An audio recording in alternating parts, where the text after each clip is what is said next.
Oh my goodness, I'm so excited. Oh, this has been such a blessing. And I have with me today Nancy Levin I cannot believe that. Welcome to welcome to quarantine. I forgot about that. I have two puppies upstairs that you possibly might hear through this. So I want to welcome you to our chat, and we're going to be talking about a very, very needed book in all of your lives, which is called Setting Boundaries Will Set You Free. I don't know how you feel about this, but I write in books and I highlight in books. So I do too. I can't help it. That's why I don't usually lend them very often, because they become my little Bible of sorts. So I want to introduce everyone here in case you don't know Nancy. She is just the most beautiful soul that I was really introduced to the way it was meant to happen this year. And so I want to give you a little of her background before she lets you know what she wants you to know about her. So one of the first things is she's an author of many books that are amazing. And I had to go out and get them all once I actually worked backwards from Setting Boundaries Set You Free. She's a coach. She is a certified coach. She has programs. She coaches one-on-one still. I coach one-on-one in groups, and I have a training and certification program I too. just looked that up. I saw that there was like a wait list, like a coming. I was like, So I got excited about seeing that. She does conferences and speaking. I saw her at a live event in January. She was, many of you, where it might hit a lot of my followers, event director for Hay House from 2002 to 2014. That is pretty major. 12 years. Yep. That's crazy, crazy amazing. And your experiences that I've got to read and also hear part of. You have a master's in poetry, which I just love. I teach reading and language, so to eighth graders. So that I had to get the book with the poems in there. Some of your books: Jump and Your Life Will Appear, an Inch by Inch Guide to Making a Major Change. Love that. Worthy: Boost Your Self-Worth to Grow Your Self-Worth. Permission to Put Yourself First.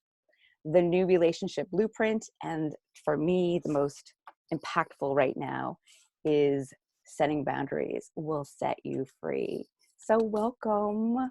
Thank you. I'm really happy to be here with you today. Oh, I am. This is a time where it's the perfect time to be sharing.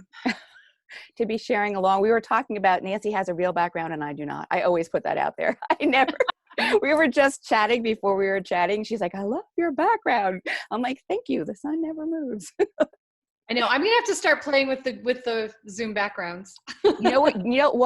Go to this is for any of you because we're all Zooming nowadays. Go to unsplash.com. I don't know if you've ever gone there. And they're free. So they say thank you to some of the photographers. Love it. Yeah, and they're very high quality. Great. Which is so there we go. Unsplash. Yeah, UNSPLASH.com. Great. Yeah. Love it. So have fun with it. I have to tell you, as you start to introduce yourself, two of the things that I want people to go to your site and see this, that just pulled me in after I met you live, where you have on there, hi, I'm Nancy. I help overachieving people pleasers, which that was like, people pleasers make themselves a priority and set boundaries that stick. So were you a people pleaser? Absolutely. People pleaser, peacekeeper, conflict avoider, not rock the boater. And then also, the one who wants to swoop in and rescue and fix and save, because all of that goes hand in hand. And really what all of that does is create an environment where we abandon ourselves for the sake of others. So we spend most of our lives packaging ourselves to be digestible to someone else. And we really are living a life that is other referenced. So we're only defining ourselves by the people who are outlining around us. I love that. Other referenced. Is that what you said? Other? Other referenced instead of self-referenced. So, what happens is when I'm talking about permission to put yourself first and I'm talking about boundaries, I'm really looking at the ways that we can make ourselves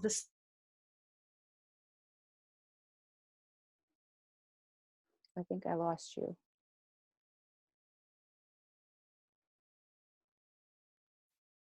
I think I lost you. You're frozen. Oop, I think we Here lost we are. each You other. froze. We both did. I was like, oh, she was talking about that and I lost her Oh, for a second. I'm glad we're back. no. I know you froze. Okay. Are we good? We back? Let's see. I hear you now.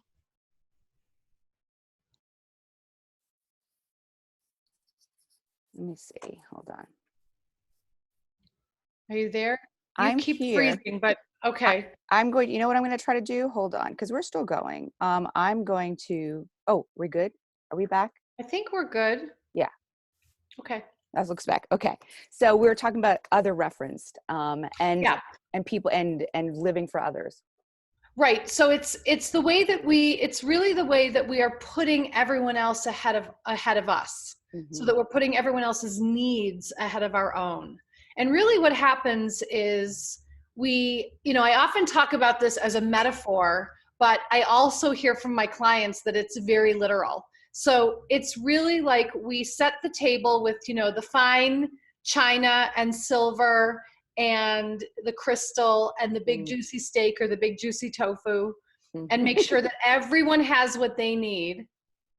And then we are in the kitchen standing over the sink in the dark eating the scraps and the crumbs as we're serving. Oh my gosh, how many times have I stood in the kitchen? Right. And so what I'm really inviting everyone to do here with this, and I will say it, I feel it is a movement toward reclaiming selfishness, because we've abandoned selfish. We've pushed away. I don't want to be selfish. I don't want to be thought of that way. I don't want to be that. And then we've gone all the way over to selfless. And in selfless, we vanish. We disappear. So true. So what I'm really inviting you to do is really a 3-tier process. First, can you give yourself permission to consider your own needs at least as much as you consider everyone else's? At least as much. And that's like a bar that seems like a very normal bar, at least.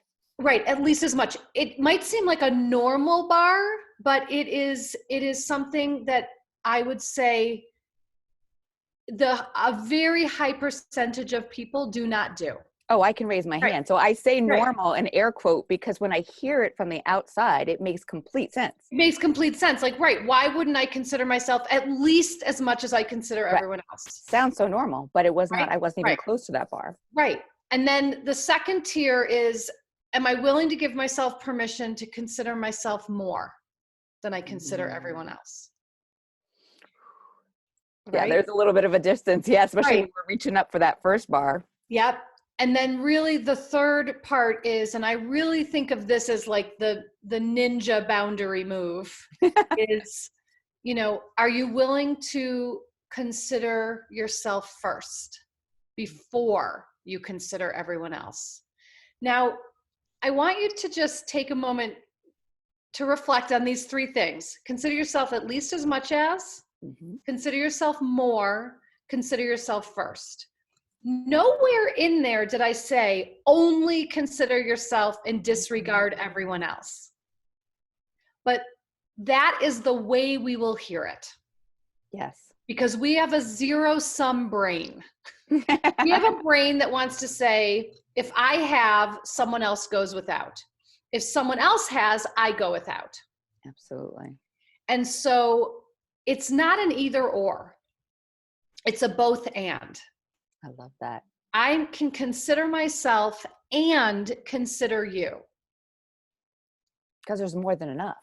That's a very lack perception, a mindset of if I have it, they don't, and if they have it, I don't. There's not enough. Right. It's a very lack mindset, and it's a very not enough mindset and not good enough mindset.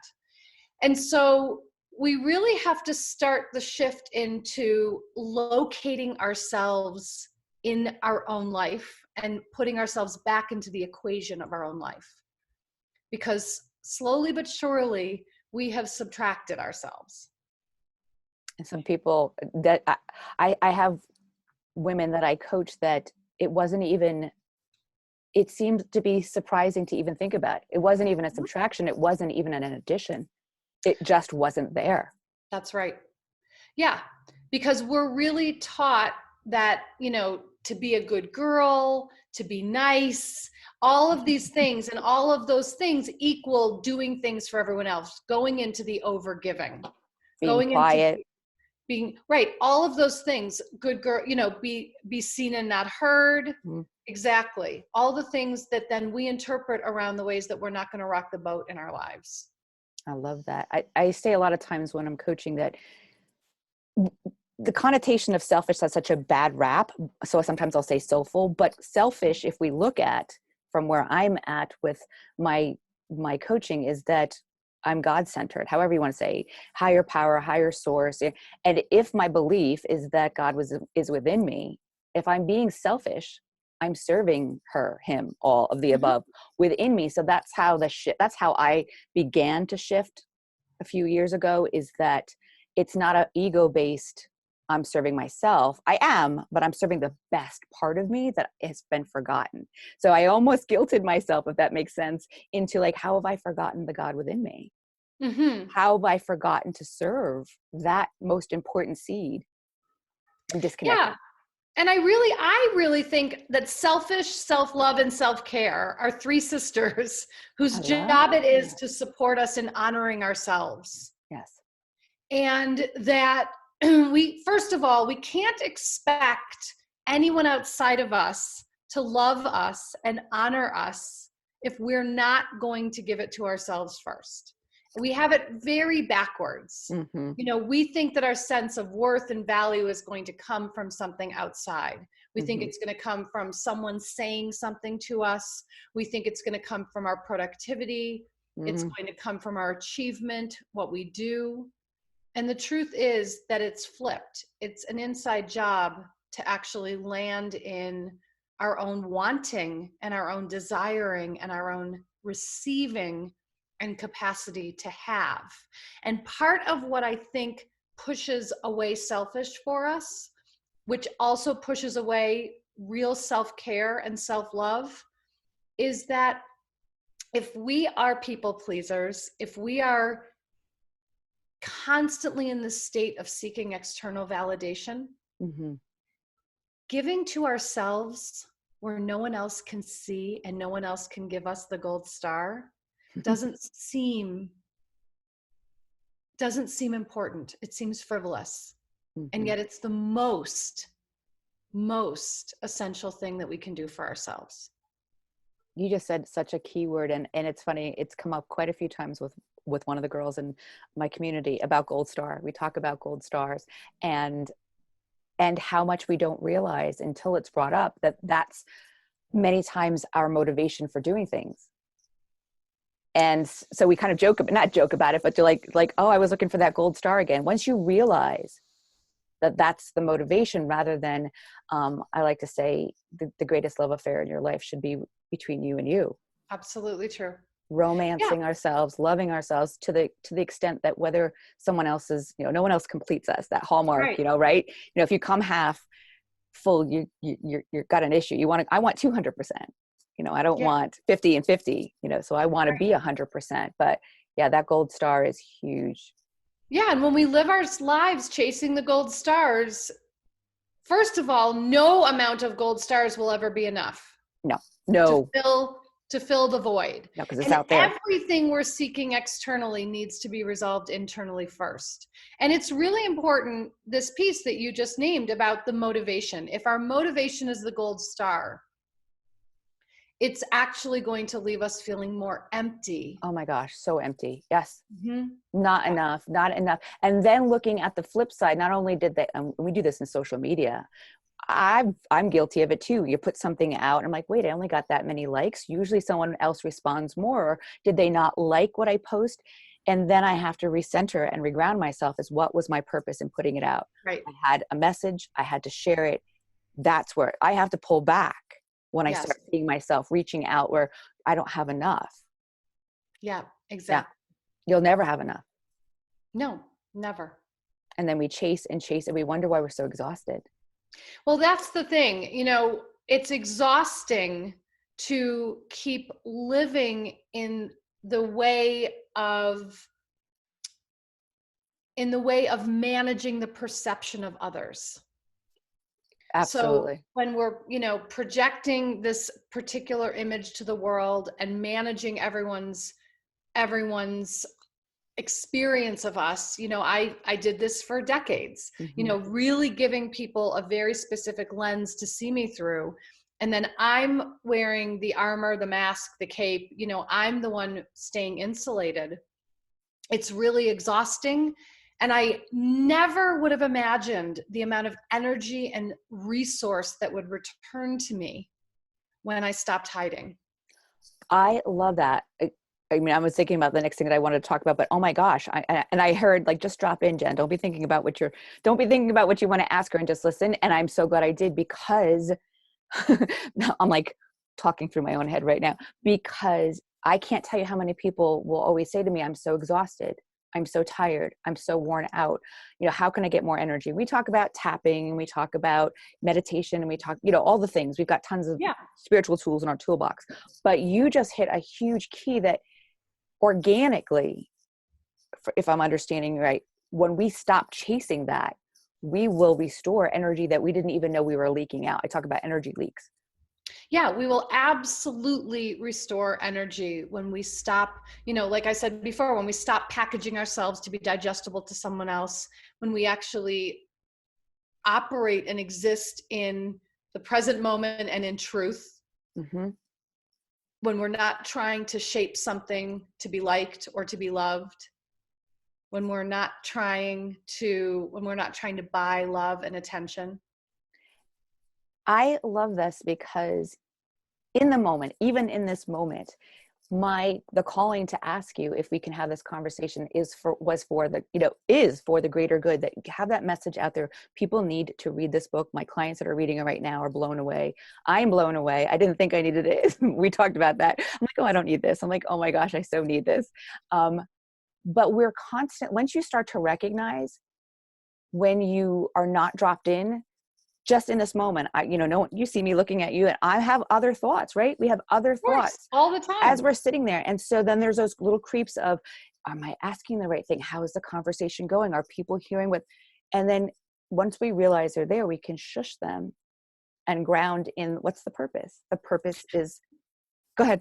Right. And so the difference there is about separating out the part of us that's in the loop of, what do I need to do or say to make everything be okay? Oh, versus actually just being here and being in conversation. And those little things, like I'll tell you just now, when this got wonky and we disappeared for a second, that threw me out of being here, because I'm constantly asking, be present, drop in, be here, don't miss this wonderful, chat that we're having. And then there's that fear, right? That fear comes in, is this not going to go right? What's going to happen? And I had to recenter myself, because that energy is such a suck, and I think even the energy of right is a suck. Because if we can actually just have trust and faith in whatever is going to happen here organically and naturally between us, we don't need to be future tripping around worry. We don't need to actually, yes, we want to hit the record button, and we talked about that. We want the internet to work, right. But there's also a part of this that is only going to happen if we both show up present. Absolutely. And that was my prayer. I always, I say the things I start my day with every day are, what would you have me say? What would you have me do? Show me, show me, show me. And then that takes off the responsibility of me feeling I need to be, because I forget, and I future trip, and there goes energy, when we're future. And there's a boundary I give myself. Yeah. Absolutely. Yeah. Important. I have to tell you, when I'd like to do this, when I showed up for that night, and I was sitting with another spirit junkie friend of mine, and we got in early because it was so cold. So Stacy let us in. So we said, oh, we had the book. And I said, all right, I'm going to open to a page, and what am I going to see? And she did the same thing. I love doing that. What message would you have me, hear? Yeah. And I opened up to page 74. And I wrote it in my notes here, but it says, if you feel guilty while setting a boundary, It's good news. It means you're finally breaking old patterns and honoring yourself. So I even put a little I like, love it. that was so simple. There's no Yes. heavy language. There's no like, oh, let me read into this. And so profound, because you released in that one, I have chills right now. You released and shifted, talk about mind shift, mind shift in guilt not having to be bad. Right. Where I wanted to always run from it and push it away, it got me interested in like, wait a minute, should I be wanting to sit here longer? Yeah. In this particular context, in the context of making ourselves a priority, in the context of listening to what do I want? What do I need? What do I think? In the context of taking my own temperature first, guilt really is the indicator that we're on the right track. It's just the discomfort of paying attention to ourselves in a way that we haven't before. That So, actually, you said discomfort. I mean, that was another huge piece that I felt was massive. That's on, if you guys have the book, and some of you do, it's on 51. I love when you said that, because I literally wrote next to it, yes, with an exclamation point. You said, I wish I brought my glasses down. I should have done that. It amplifies, let's see, it's easy. It may hold outer conflict at bay for a while, but it amplifies your inner conflict tremendously. I want to say that again. Here it is. We amplify our inner conflict when we avoid outer conflict with someone else. yeah. I feel like the angels are singing on that one. Yeah, it's true. And really, we create chaos when we avoid the truth. That's a And drop-in one. it Yeah. is. We create chaos when we avoid the truth. And we're going to create the chaos internally, or we're going to create it externally. And sometimes both, because And that's just that sometimes big both. cycle. But, I go on to say in the book that I really think of conflict as the illumination of our differences. So I love conflict illumination. doesn't need to be bad. Conflict, it doesn't need to be about me muscling you over or you muscling me over. There's a shift that people need to hear. Yeah, it's just simply two sets of truth True. being held. My coach said to me, because that's why I'm so drawn to this. I was a people pleaser. I was the yes girl. My first course I ever created was Yes Girl No More, but it was KNOW. Like, that was like a beginning of my shift. And I would say to him, I hate conflict. I hate it. And he'd say, why? It's just a matter of getting curious. Yeah. You're just asking True. questions. What is it that okay. And it's a way of honoring someone else. And here's another way I'll shift it for you. If you're, and I don't mean you, But me. if one is so afraid of conflict, what's really underneath that is a fear that the relationship doesn't hold. Ooh, say that again. Yeah, if you're so fearing conflict with another person, the real fear underneath it all is that the relationship itself doesn't hold. That is so true. It's And so it's a little scary, because we want to stay with the people that we're with, whether it's friends, whether it's, loved ones, or husbands or wives or boyfriends, but we're not always meant to walk the same path. But that's that fear of, if I look closer, yeah, it may not really serve me, and I'm going to have to see what's best and for I'm going me. to have to make a choice. I'm going to have to make a choice. And I might have to actually do something different. Yes. And so we back away from that and we stay in the comfort of the intolerable. Yes, I love when you say or that. the Yeah. unacceptable, because we don't actually want to see something different. But the truth of the matter is, intimacy is only going to be found in the container of a relationship where each person gets to show up with what's true, whether the ideas conflict or not. It's the only way. And that's where your authentic relationship is. Yeah. It's not a surface. I've had plenty, I'm sure you've done too, like we have surface relationships because we know that it's not that, I don't want to say valuable. It doesn't need to go deeper, so that's okay. And underneath, I know that there's going to be a discrepancy, a difference of opinion, but I'm okay. But the people that are closest to me, I'm much more, I discern it a lot more now. Yeah, absolutely. I want to be able to disagree with them. Right. And I never saw that. That's a huge shift in my life. I want to be able to disagree. I love, you had said somewhere in there, because I could have won the Academy Award for playing victim in my life. I was so good at it. Like I had a stash, and a crown. And your first chapter, I think, is like, it talks about owning it. What did I write? And I said I could have won an Academy Award. Own that it's me. I think that's so important, that that's right in the beginning of the book. And you do it so gently, but you allow us, you put that mirror up, that know that I'm bringing the certain things to the table. Yeah. And that first part of the book is really dispelling the biggest myth about boundaries. Mm-hmm. And the biggest myth about boundaries is that other people cross our boundaries. Oh, say it again for anyone who hasn't read this.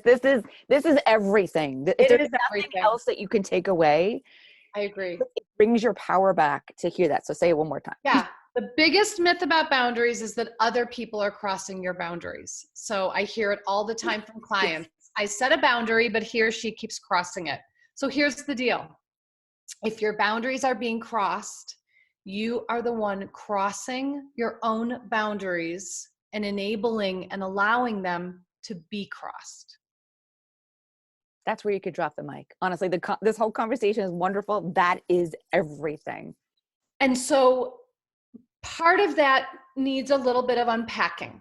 Mm-hmm. So first, what I'll say is I define boundaries by the boundaries are the limits that we set around what we will or will not do, will or will not tolerate, will or will not accept. So our boundaries are very personal. There might be things that I will do that you won't, vice versa. So my boundaries are mine, my limits. They're really, in essence, at the bottom line, what's okay and what's not okay for me. All right. Now, in order to even know that, we have to be able to do some self-inquiry and some self-discovery. We have to locate for ourselves what our boundaries are. You do a great job. I want to let people know, if they get this book, there's exercises throughout the book. This is not a you talking to us or at us. This is you walking us through the process. Very much so. Very much so. And so once we get some clarity around boundaries, limits, non-negotiables, what our capacity is, it's also important to recognize that, first of all, boundaries are not telling someone else what to do. Mm-hmm. Boundaries are not telling someone else what they cannot do. I think that's the biggest mistake. I don't like to say mistake, very but big. It is. I think it's the most common misconception. Yes, so I'm going to be strong, and I'm going to tell you what you can't do. Right. To me. That's right. Boundaries are not about anyone else's behavior. So important. Boundaries are about what's okay or not okay for me and how I am going to take care of myself. Mm-hmm. So boundaries are not, Mom, don't call me 10 times during the workday. Boundaries are, Mom, I'm just letting you know that when you call me when I'm at work, I'm not going to answer the phone. So powerful. Such a small shift, but so powerful. And that's what it is. We cannot control or change another person's behavior. Try. Of course, we've all tried. But what we can do is take care of ourselves. We can make a choice and take care of ourselves. The important part here is also to remember, it's not anyone else's job to uphold our boundary. It's not anyone else's job to respect our boundary. That is so important to hear. Say that one again. It's not up to anyone else to respect our boundary or uphold or honor our boundary. I'll It's hear up to people us. arguing. I'll hear people arguing in that, but it's not. It is It's up not. to us. It is up to us. Absolutely. And so it's always about, here's what I'm going to do to take care of myself. So even, you know, a more extreme example, I'm uncomfortable when we go out to dinner, even though we're not going out to dinner anytime soon. But how about this? I'm uncomfortable sitting at home with you and you having more than 2 drinks. I feel uncomfortable. Mm-hmm. So I'm just letting you know that if you have more than 2 drinks, when we're sitting here, I'm actually going to excuse myself and go into the other room and spend some time with myself. Beautiful. So it's really just about, and that is needed right now. There's a lot of boundaries, right? Yeah, here's how I feel, and here's what I'm going to do to take care of myself. I'm not telling you don't have 3 drinks. Mm-hmm. I'm simply saying, if you make that choice, here's how I'm going to take care of myself in the process. But here's the thing. Like I was saying before, our boundaries are very personal. And since we're the one who crosses our own boundaries are first and foremost my boundaries are between me and me. Your boundaries are between you and you, even if they involve another person. Because we have to be the one who holds the boundary. The gatekeeper. Right. So if we choose to express the boundary verbally, we have to be willing to uphold it. Otherwise, we're the little girl who cries wolf. So if I pick up the phone in the middle of the workday, I'm teaching my mom that what I mean doesn't matter and isn't true. So there's a practice that goes along with it. It's not having lip service. If we're going to set that boundary, we then need to back it up. There's no boundary without the holding of the boundary. Right.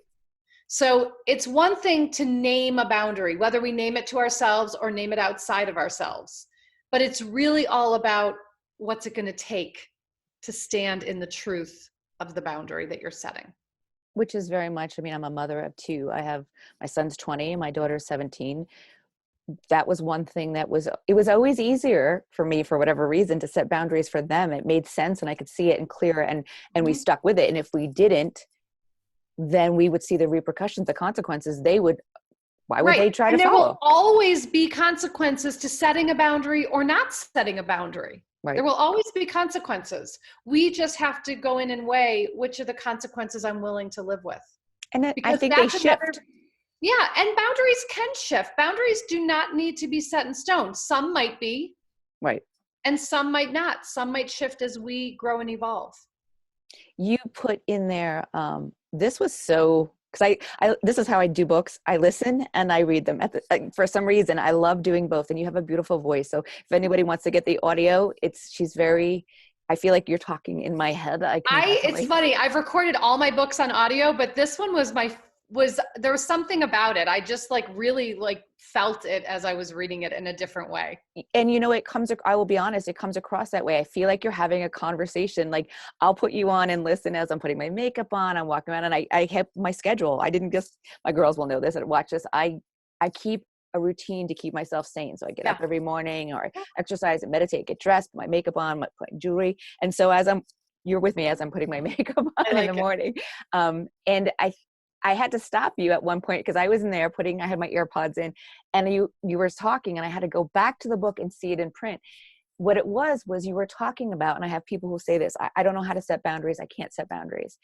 And you are you do this in such a clear, beautiful way that you explain that you do have boundaries, and you bring it back to such a rudimentary level that you can't miss it. As far as for example, like locking my door. Right.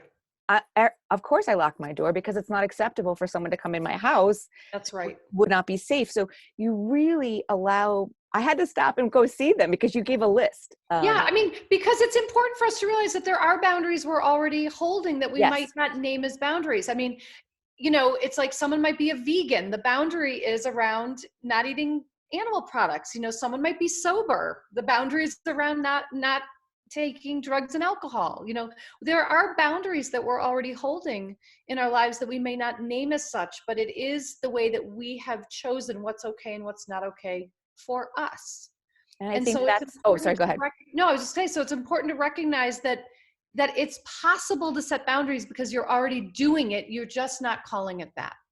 That's what I think is so powerful. I didn't mean to interrupt you, is that I think that was so powerful, like in A Course in Miracles, or going through any of Gabby's books, which she goes with Course in Miracles and Marianne Williams, is a willingness to see it differently. And that was like the crack where I've heard people say, I don't know how to, I'm not good at it. I just not. Yeah. And that's where that light came through. The willingness is, look, you already do it, so give yourself credit for what you already do. Now let's build on that. That's right. That's right. And the other thing that I want to say, and I say it in the book a couple times, is most of us relate to boundaries as if they're bad. Yes. Or that they're mean. And boundaries have their place in being restrictive or constrictive or restraining. They also have their place in being expansive, in being the way that we are actually carefully choosing and consciously curating what we want in our lives. Oh, so beautiful. And that is a really important piece to name, because, it's interesting, like, especially this time that we're in right now. We are in this time that, yes, all the things, uncertain and unprecedented. But we're in this sort of really global power pause, of the way that life used to be. This is a delineation point for sure. Oh, no question. Of before and after, right. No doubt. And what I'm noticing, I'm seeing this in my, my clients, my groups, all across the board. I'm really seeing that the climate we're in right now is illuminating for people the changes that they've wanted to make in their lives, but have not had the courage or confidence to do so. I'm seeing that everywhere too. Something is happening right now. There's like an alchemy right now that's catalyzing people to make different choices. And so I really, I'm in this place of the invitation of who do I want to be when I emerge? And what I do believe is that everything comes down to choice. So I have what I call my transformation equation. It's change equals vision plus choice plus action. So if we want to make a change, we have to have vision. We have to make a different choice and take a different action. This is the only way change is going to happen. So if we look at our present moment choices and see that our present moment choices are going to predict our future. Our present moment choices are the crystal ball. And you know what? That is so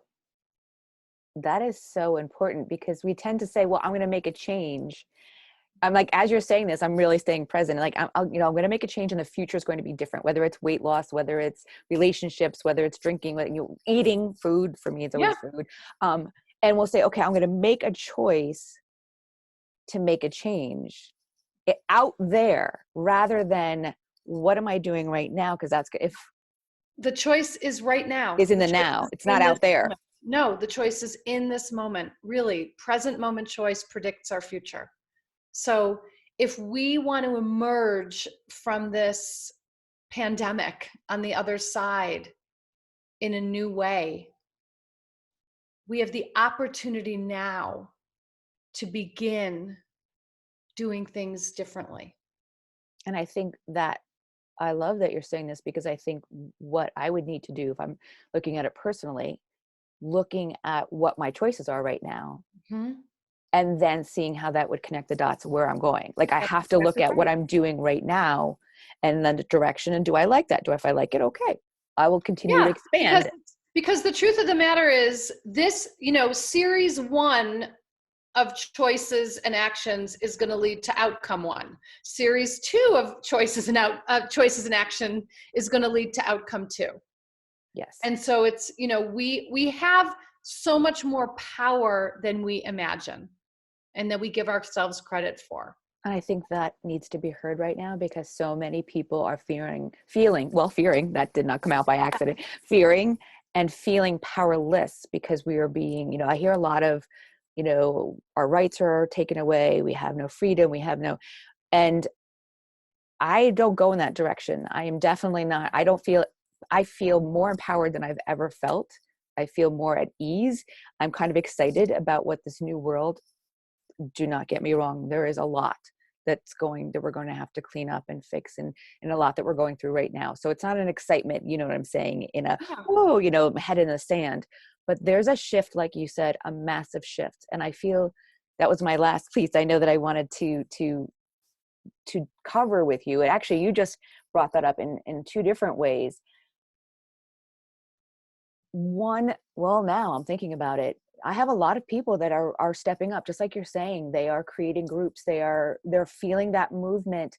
I felt the pull the day I left school, which was on Friday the 13th. That was my last day in a physical school, to call out to other coaches and leaders and stop playing small, stop being concerned about, exactly. It's none of your business what other people think of you. If you have a message, get out there and say it, and I've been out there, but still it was this massive, like this little tweak that was like, boom, stop. That's how I reached out to you. I'm like, I want to, we got to talk, it was brewing, it was getting up to that point. So there's 2 things now I'm thinking to kind of pull together, which I think is a perfect way to move forward in the end.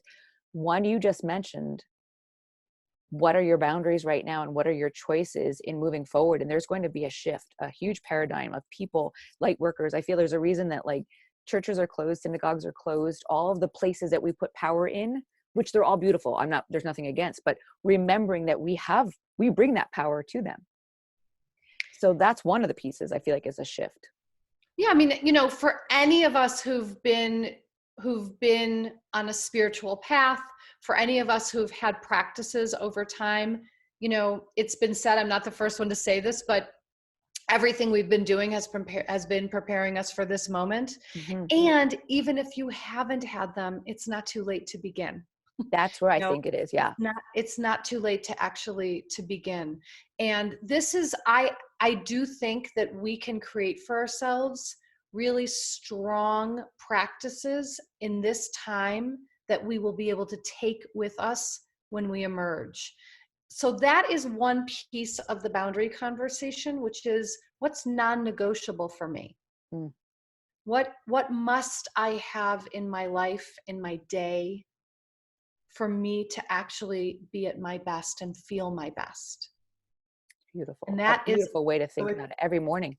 Yeah. So it's a promise that we're making to ourselves. So I have I've had it for years and nothing has changed in this time of my evening. And I have an evening routine that really flows right into my morning routine. Mm-hmm. And it has stayed, and it is a non-negotiable for me.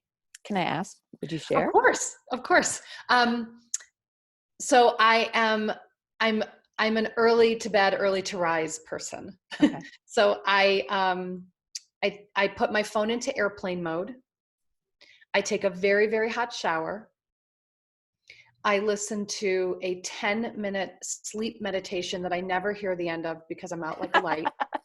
and this is happening at about 9:30 at night. Oh, that's awesome. And then I wake up 5:30 and go right to my meditation cushion and sit. I then will write in my journal. I sometimes will read or listen to something.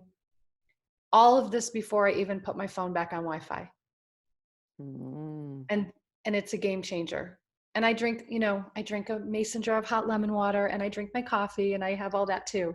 But I have a whole thing that happens that is in my own space and time before I let the world back in. Total self-care, total self-love. And especially in this time when, you know, and I'm not by nature a news junkie, but like all of us or many of us, you know, I'm definitely looking at the news stuff on my phone more than I have ever before, I think. Because it So I creeps in. also think that that's a whole other set of boundaries we can set with ourselves, because, you know, there are some of us who will think it's all an illusion. We'll think that we feel safer or more control if we have more information. But the truth is, we are not any safer or more in control whether we're getting CNN updates, you know, hourly, or if we look once a day, Right. or whatever it is. Right. So I think that especially in this time, looking at the boundaries around taking in media and social media, taking in any of that, I actually think this time is such a beautiful opportunity to find out what I think, to find out what's going on inside of Oh my here, God. instead of what all the stuff that's going on out there. I am so excited that we're pulling this as we come together at this end of the hour. I love how they plan everything, because one, I have said that over and over, that I have no, and I love that we're finishing off with the boundaries of what we are going through right now, because that was my goal at some point. I'm like, if that's what you would have us speak about, that's what I really want to close off. But I don't watch the news. That is a boundary that I've set. We talked earlier off camera that I never realized I was going to need to set so many boundaries in my life in quarantine. I figured, you know, I'm away from people, and I am practicing boundaries that are continuously changing per day. Not changing like I'm shifting where they are, but as I expand, like you said, I find new ones and new ones. One of which, I don't watch the news now at all. My husband and I were having a conversation, and he was like, how do you not know blah, blah, blah? And I said, because it's not needed. I'm following the rules. I'm staying in, I'm staying safe. We're doing everything we need to do. And that's not putting me in a safe place. Mm-hmm. Right. And two, I truly, what you just said, I have no idea what the truth is any longer out there. So I truly believe that this is a time that we are enabled to go back to our sixth sense, which is really our first sense, and get grounded in what I believe. I'm not scared. I don't live in fear. I feel very free, where a lot of people don't, but because I'm trusting my intuition, because I'm getting grounded again. Exactly. And I'm setting those boundaries constantly. You know, even when he said that, he's like, how can you, I could have taken it as judgment. I'm like, nope. Mm-hmm. He's like, all right. Yeah. Yeah. And, you know, and of course you'll trust that he'll let you know if the rules change and you need to do something different. He will. Yeah. Right. He's all on that. Right. But I do think that this is a time when we can start taking even better care of ourselves than we ever have before. And really check in with what feels good, what doesn't feel good. And I think, what do I need? What was that? And for me, this is where I think I was going to ask about, if you have advice or a share of who is good and who is not good. I'm finding myself right now on social media. Absolutely. Yep. Cutting ties with people. Absolutely true. It shocks me. And I will tell you all personally, I was surprised with my coach. I thought I've been doing really great on boundaries. And I'm finding that their same energy, it could be sneaky for people. I realize I'm really strong now with people who are above me. I'm a gold star good girl now, meaning I notice it. It's okay. I don't need your approval. So I'm like strong on this side. What I found was, when I'm strong, but with the weak, I'm weak. I didn't realize that my boundaries were still floppy with, if I feel someone might be hurt or they don't have as much strength, so does that make sense to you? Yeah, because, and then you start seeing, where am I overstepping my own boundaries in order to stay here? I didn't realize that. Connection. Yeah, I just thought it was I'm like, no, I can say no, I'm good with this. But I was just as bad, or weak, if you want to say, on the other side. Right. Yeah. Like I said, I think that this time is illuminating so much for us. And, you know, we can only sort of push things aside or push things under. I know for me, there's like something big I'm working through right now that's like lives right here. Yeah, I know exactly what you're talking about. And like each day, a little bit can drip out into my journal. It's just titrating itself in what feels manageable and digestible for me on a daily basis. And what's really great is that in the past, I would have, therapy, coaching, any book, anything, anyone, help me get through this thing. Help me figure this thing out. Mm-hmm. And now I'm actually enjoying the curiosity. I'm enjoying the process. I'm enjoying the slowness. Mm-hmm. I'm enjoying the fact that I don't actually feel a need to fix it or to figure it out. And I think that that's another gift of this time. It has been for me, the slowing down, mm-hmm. the pace being different. And truth be told, my daily life doesn't look that different in pandemic land than it did before. When I am home, I'm a homebody. I'm a total homebody. I go out once, perhaps twice a week for dinner with a friend. And I hike. So I still can hike. I'm not having dinner with friends, obviously. And my biggest change is that I'm not used to being home this long because I travel a lot. So for me, what's really a shift is, wow, I'm like grounded. I am here, and I'm not on a plane and I'm not, somewhere else, because that's really, it's almost like I have felt for so many years, decades. I mean, my whole time at Hay House, my whole time, and I was an event producer even before that. I've been traveling for a lot of my career. Wow. That my life is like happening out there, and then I sort of come home to like regroup, and then I go back out again. And it's a little weird for me that like, oh no, this is what it is. Well, you're kind of melding them even together. Like when you said for them to know, and I love this, that I don't even know if you really, like you were saying, like, cause I call it like tazzing out, when, like a Tasmanian devil, and they spin and they're like bringing things in from like, and we have, as being spiritual on this journey, most of us are, that were listening, they're going to listen to this. We have tools, and we've got this, and we can pull out, and what do we have? An oil, then we can breathe, and we're still reaching out there. Right. And I just kept hearing today in my meditation, just be still. Just be still. Just be here. Be still. Because I'll even do that meditation. Well, what do you have for me? What messages? And I'm going out here instead of just breathing it in and just taking it in as if we're in a car ride. This is how I see it. Being in a car ride, if we could go on a car ride, and just watching things, just drive and see it. Yeah. Just have it come to me. Have it come. And I think that's where I love that right now.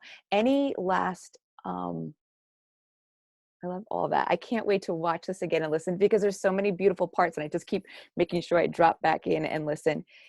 Any suggestions for people? This is the last part I felt called to ask, who are having a difficult time in their homes right now. Social media is one thing, but in their homes, when we're closed in with people who maybe not be of their highest good, but they don't have anywhere else they can be. Anything that we can give them for boundaries to serve them in where they are. Sure. I mean, first, what I would say is to, again, remember, be willing to give yourself at least as much attention and consideration as you're giving everyone else. So instead of always having the antenna out there on what do they need and what do they need from me, turn the attention on what do I need and how can I give it to myself. So I've talked to lots of clients who are, cooped up with whole families and the whole thing, and who are still finding time to say, I'm going to go in the bathroom and take a bath for 30 minutes. Please do not disturb me. I'll come out when I'm ready. Or I'm going to go in the bedroom and I'm going to meditate. I'll come out when I'm ready. Or even divvying up chores that can free up some time. So in terms, my sister is literally teaching her 15-year-old son, like here's how you do laundry. Here's how she's like made a list of things that as a 15-year-old boy would be great for him to know. True. It can make some girl very happy someday. Exactly. So like they're attacking the list. And Awesome. so, things like that, or, decide, even though my sister's the one who's doing all the grocery shopping, the kids have each certain meals that they're preparing. Ooh, I like that one. So things like that can actually buy us some time to ourselves, let other people pitch in, especially if we're of the mindset of, I'm the one and the only one who can do anything right, to let other people, let things be a little messy, let things not necessarily have to be perfect right now. I think that's key. It is, because we have this idea of like, if the beds are made and all the laundry's done, which I think it's never done. It's houses never. with children, or the dishes are washed, or this is done, the toilets are clean, that like, okay, it's the way we're trying to control order. But really, what if you just actually left all that and like did a puzzle with your kid? Something like that, where you're just you're letting everybody off the hook enough so that you can just feel into what's happening right now. And I think the feeling is what's really critical. I think let yourself have your feelings, let your kids have your feelings, let anyone in your house have your feelings. Obviously, we don't want abusive behaviors, right. But let people feel what they feel. People are feeling different things. And so I think that in this time, it's a lot of collaboration about how do we negotiate time and space together. I know a lot of families who have like online learning situations at home, and and some people are working from home. It's like, they're having to block out, okay, you do this during this time, I'm going to do this during this time. This is a time to come together in what works best for us as a whole. But the important thing is, don't leave yourself out of the equation. We could not pull it back together any better than that. And it's beautiful. I have a feeling that if they're home, they have the time, they need to go get your book. This is a perfect time. I am saying that, a perfect time to practice. And I'll even say, I know that Hay House is doing a special on, I think, almost all of their ebooks. Okay. So I know that the ebook is only $1.99 right now. I was on Kindle not too long because I put a big thing out. It was like, and I'm like, this is the perfect time if you have a phone. It's still $1.99, the Kindle, the ebook. Unless you want to write in it like me. You can write, I guess, in Kindle. Yeah. I still like a physical book, but I also know that, because the book shippers are, even Amazon is not shipping so much fast. Slower. Right. Much slower. So the audio, the ebook. Yeah. I think this is beautiful. I think that staying with this right now is the practice time. I think it's a perfect time. Like you said, I feel like it's a time where I'm taking better care of my skin. I'm taking better care of my body. I'm not on vacation. I'm at it's kind of like, ooh, I'm going into hiatus and I'm going to come out like, woohoo. Yeah. Look what we did. And what a beautiful time to practice these boundaries in a safe way. We're home right now, and put ourselves back in the equation.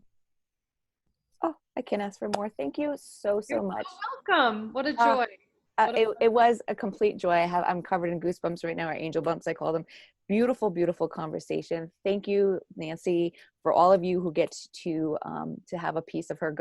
Is there a website that you would like to just tell them? NancyLevin.com. Everything's there. Books are there. There's, I've got a boundary badass checklist there that you can get for free, and you can find out all the things are there. And you need to, whoever I'm talking to right now, because you do a lot of, yes, you have paid programs that I will be taking, but you also have plenty of free programs for people too. I did like 2 or 3 day, I forget what it was. You showed up like a 4-day destination. Road trip. Yeah.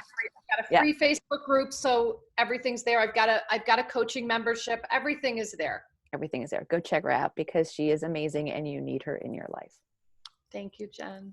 Thank you. Have a great day. Thank you. Enjoy. Be safe.